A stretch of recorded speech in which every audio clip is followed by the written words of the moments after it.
Hello, I am Jason Jarrett, the Love Encore Delivery Specialist here at Dutch Miller Subaru. I am back again today with another tech tip for you. So today I got asked to talk about the controls for the adaptive cruise control. So that's what we're going to cover today. The customer that asked me to do this, they have an Outback, so that's what I'm going to be sitting in today, is an Outback to discuss the controls. But hey, this can apply to any Subaru if you've got Eyesight technology, all right? Now, I want to mention, I don't have a fancy camera rig or anything like that I can set up in a car so I could do a driving demonstration and all that. Not that fancy yet, maybe one day I will be. And I didn't want to take a salesman off the sales floor to record the video and then they miss out on the opportunity to sell a car. It just wouldn't be right to do that. So it's just going to be me sitting in a car and we'll go over the controls. So let's hop in a car and check it out. All right, let's go over those controls. So first thing we got to do is we got to turn the cruise control on, and that is the button up here top right. We'll push that to turn on the cruise control.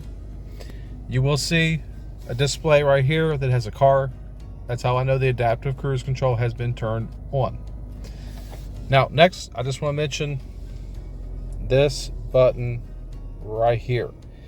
If your car has this button that looks like a little steering wheel, that means you have this optional system called lane centering. This works in conjunction with the adaptive cruise control.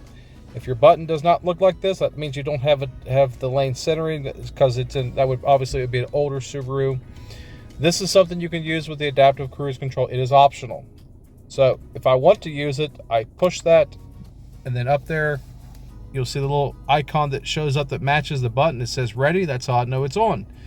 So what lane centering is going to do for you is, like, if I was driving this car, got the cruise control on, I'm cruising down the interstate, you might feel the car making some like little adjustments with the steering. It's just going to be actively trying to keep me centered in my lane. So like I said, optional. Use it if you want to. You don't have to. So you can just push the button to turn it off if you don't want to use it. All right, next, we're driving the car on the interstate. We get up to speed, let's say 70 miles an hour. So what you're going to do, this little toggle right here, we're going to pull that down. That sets the speed, and you'll see, if I can get it to focus, see it says set. All right, so that sets the cruise control. Now if I ever go down here and I tap the brakes with my foot, that will cancel the cruise. Well, I can flick this toggle up to resume, and you'll see it says RES. There's resume. Now what these two buttons right here are going to do is they are going to adjust the follow distance between your car and a car in front of us. So when I'm approaching the car that's in front of me, the cameras will identify it. You'll probably hear a little beep, and it will put a little car in front of our car up here just to let us know it sees a car. We'll start slowing down, so we just don't run into the rear end of that car in front of us, and we'll follow them at a controlled distance, and we can adjust the distance. So the one on the top, that's going to widen the gap. It's going to back you off. The one on the bottom, well, that's going to bring you in closer. So you can use those to adjust it to whatever's comfortable for you, basically. So you'll see there's a line in front of the car. When I hit this button to widen the gap, you see there's 2, 3, 4 lines. That's the maximum distance. It's going to put a big gap between you and the car in front of you, and then I can hit this other one to go down. You'll see how it goes 3, 2, 1, and that's my closest right there.